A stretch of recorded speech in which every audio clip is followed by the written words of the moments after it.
We are on the Brent oil position. We did take a long on this and we've been stopped out, as you can see over here on the 100k traders challenge account. Minus 860 is what we have. The drawdown is increasing. Now, what should we do about this? This and more on this live trading session video.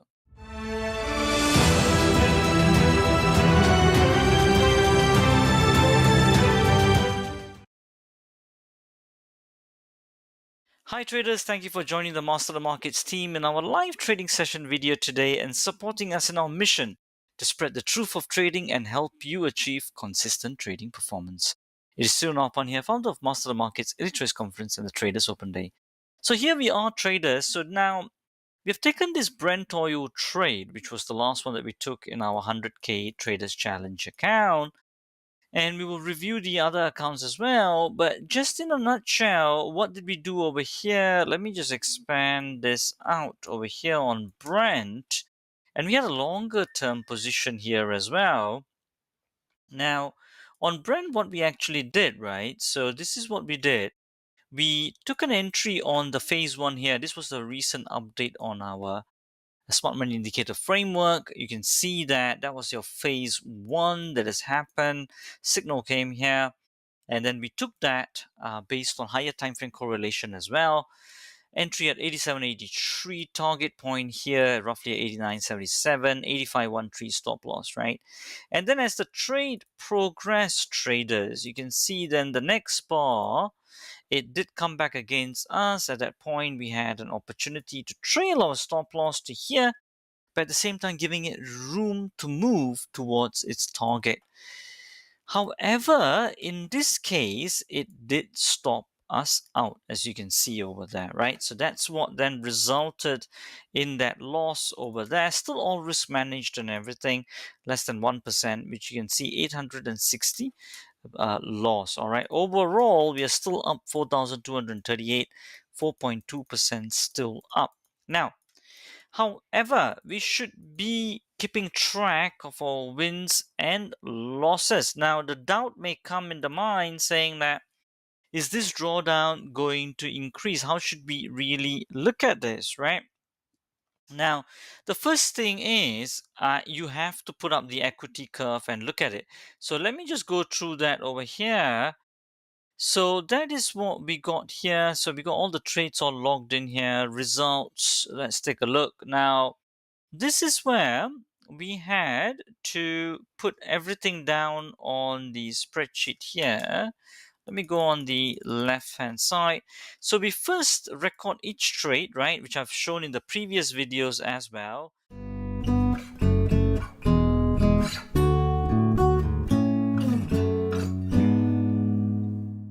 So once you have done that, then you've got your results review here. Pile it all up, system here, cash over here. What should have happened? What actually happened? Okay, so everything on our 100k traders challenge account, which you're seeing all over here, that would all come under the cash table. Okay, so based on that, then we create then the two tables from those numbers we got, and you can see that in terms of the system over here, what should have happened? There's a little bit of drawdown there, right? And in terms of here, you can see that drawdown there. Now, let's now calculate how much that drawdown is, right? And in terms of that, I mean, we are taking a look at about 0.8, isn't it? So if I were to take out the highest point that it went out to was 5.32, right? So let's do that. 5.32 minus 4.24. Okay, that's about 1.08% of a drawdown. Okay, now we have to compare that to our previous data. Okay, that's fine. Just park that for a moment. We're just calculating current drawdown. Okay, what's currently happening. Now, in terms of a 50% OE system, though, there is a bit more bigger drawdown over here that we can see, which is actually the highest peak that it went up to was 3.32. So from there, it took a bit of a hit, right? So which is what I spoke about in the previous videos. So you can see it's about 2.57% maximum drawdown is what we are seeing, okay, in actual as of now, right? But now the question then is, okay, we've analyzed exactly what's happening as of now, but then why is this happening, right? Why is this happening?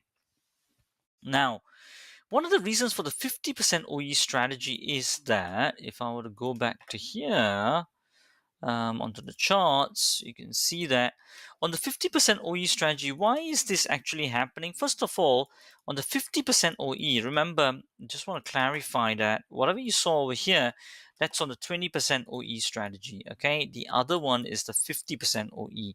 Now, if you're not sure of all the terminologies and all of that, highly recommend you guys to watch this video here that we did with Ninja Trader, which raked in 25,000 views, right?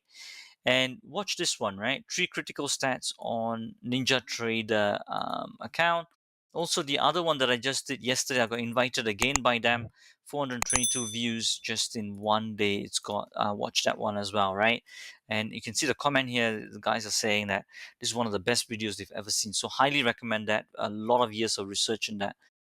Now, coming back into here. Now, so coming back, you're saying, why is this happening? First of all, the 50% OE strategy, taking the 50% uh, distance that it gets to 50% of the time, the distance that it gets to 50% of the time from our open equity tables over here, what this means is that, but the strategy is only a 1.2 to 1 actual, right? Actual profit. Uh, reward to risk, not expected, very important. And also this is 60 to 40 reliability. 60% of the time it will win, 40% of the time it will lose. Because of that, traders, as you and I know, when you run 100 trades, okay, trade number 1, trade number 2, trade number 3, it's not going to come clean that all the 60 winners are going to come in the beginning and then the 40 are going to come at the end like that. It will be a right in the park. It will all become in between, isn't it? It becomes a bit messy, right? So that's how we do not know how the equity curve would look like. And that is why, even though what we are getting at the moment in 50% open equity strategy is, so let me just bring that up again, just toggling between all of this at the moment. Let me just pull this one up back.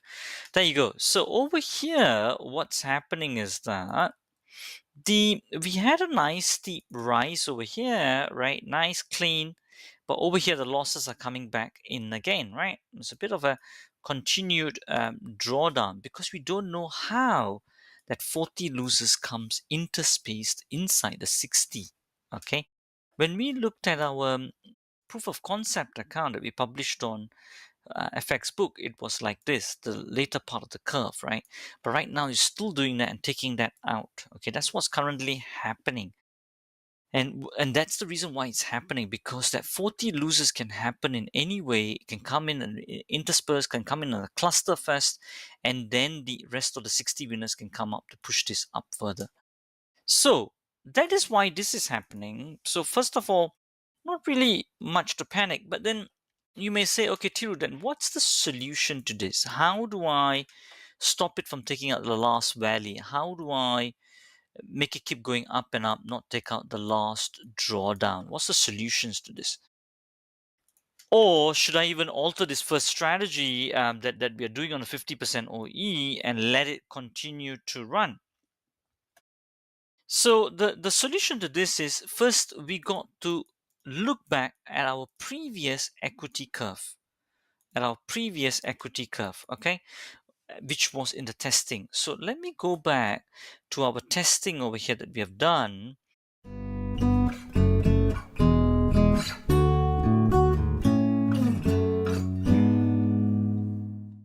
On the 50% OE. Remember that we did a lot of research on it. We did 8 different versions. You can see over here, right? All the different versions that we have done, different parameters that we have done. We start with a constant. So heavy research that we do here at Master the Markets. After that, we summarize that all onto a table here. And that was the version 8 was the one that we rolled with, which we are now trading on the real account, right? On the 50K account.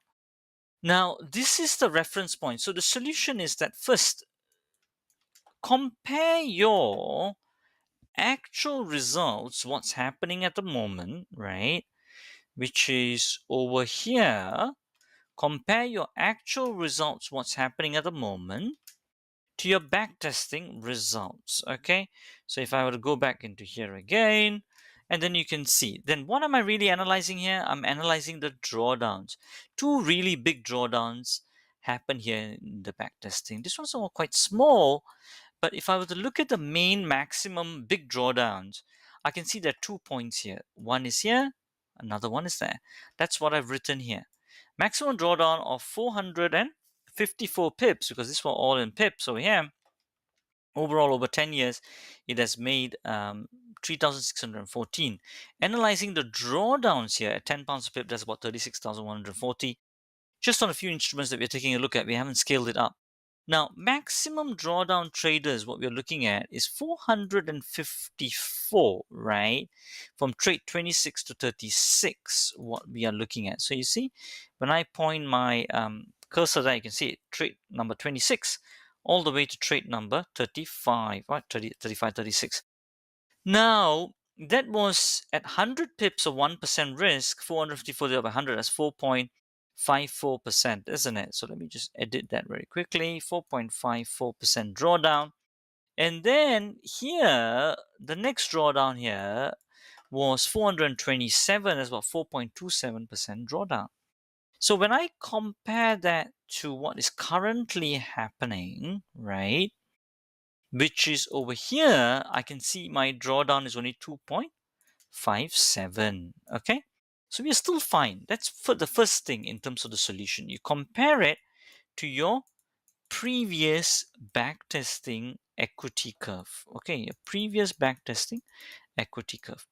The second thing that you can also still look at, traders, if something is really disturbing you still, what you can do is look at how, without changing much of the rules that you got, how can you reduce the risk on certain setups? Okay, those are some things that you can start to contemplate on. Are there certain setups of price action that is giving you some clues that you can reduce the risk on? I did some quick research on this, and we found out that some of the ones that we can reduce the setup risk on is how the confirmation bar is formed, okay, from its previous price action. That's one thing that we can start to take a look at. The other thing is we can take a look at is how to retain the big winners. Okay, retain the big winners or the clean runners which should pass above 50% OE and keep going.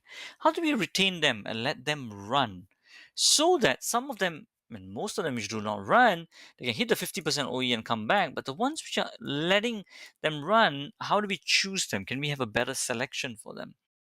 And one way is to do that is time frame correlations, right? We got some rules, but we can still look into this a bit more further so that our actual reward to risk at least improves to 1.5 to 1, maintaining its reliability of 60 to 40, then is a ride in the park. And that's the time when I won't get this kind of drawdowns happening and I will have a curve more smoother like this, where it doesn't take out its last valley. That's what we want. So these are the things that we can start looking at. And mainly between point number 2 and point number 3, as you reduce your risk and retain your big winners, what you're really looking for, traders, is a clear distinction between your winners versus your losers. That's how you can not eat up the winners as you reduce the risk, and as you retain the big winners, you are not also increasing your drawdown, so that your total gross profit overrides the total gross loss and you become more higher net profitable with good actual reward to risk ratios. Pretty much that's all I wanted to say. As a summary point, traders, what I want to do mention over here. Point number 1, what we did cover is analyze what is going on first. Okay, go through your drawdown, right? Currently, what is happening? Okay. Second thing, what you should be doing, compare it against your backtesting results. Finally, I would say is sorry, so the second point that we did mention is, why is this happening? Analyze that, right? Why is this happening? And then with why, compare it um, on your stats, right? So what kind of stats it is on, what the reliability is on, okay? Then go on to the solution part. Is there anything that I can really need to do? If you're still happy with it, continue on with it. That's why you need to compare it with your previous backtesting results. Or if you're not happy with it, ask yourselves, okay, how can I improve the actual reward to risk ratio so that I can get a curve like this? And to do that, you need a clear distinction between your winners and losers. Therefore, basically, all you're saying is, how do you retain the big winners? But at the same time, you don't change much of the rules, but you reduce the risk on certain setups that are not high probability setups. How do you determine them? Traders, that's pretty much that from me on this video. We'll post that up on TradingView, so definitely take a look at that. All right, traders, that's pretty much that from me. And as we always say, till the next time, stay disciplined, follow your trading plan, and keep trading like a master. If you want to get notified every time we put a video up, especially on our live trading update videos, hit the subscribe button and turn on the bell notifications icon. This will get the YouTube algos to kick in and for you to join us in our mission to spread the truth of trading further, so that traders like you can benefit from our videos to trade like a master, achieve consistent performance, and change lives.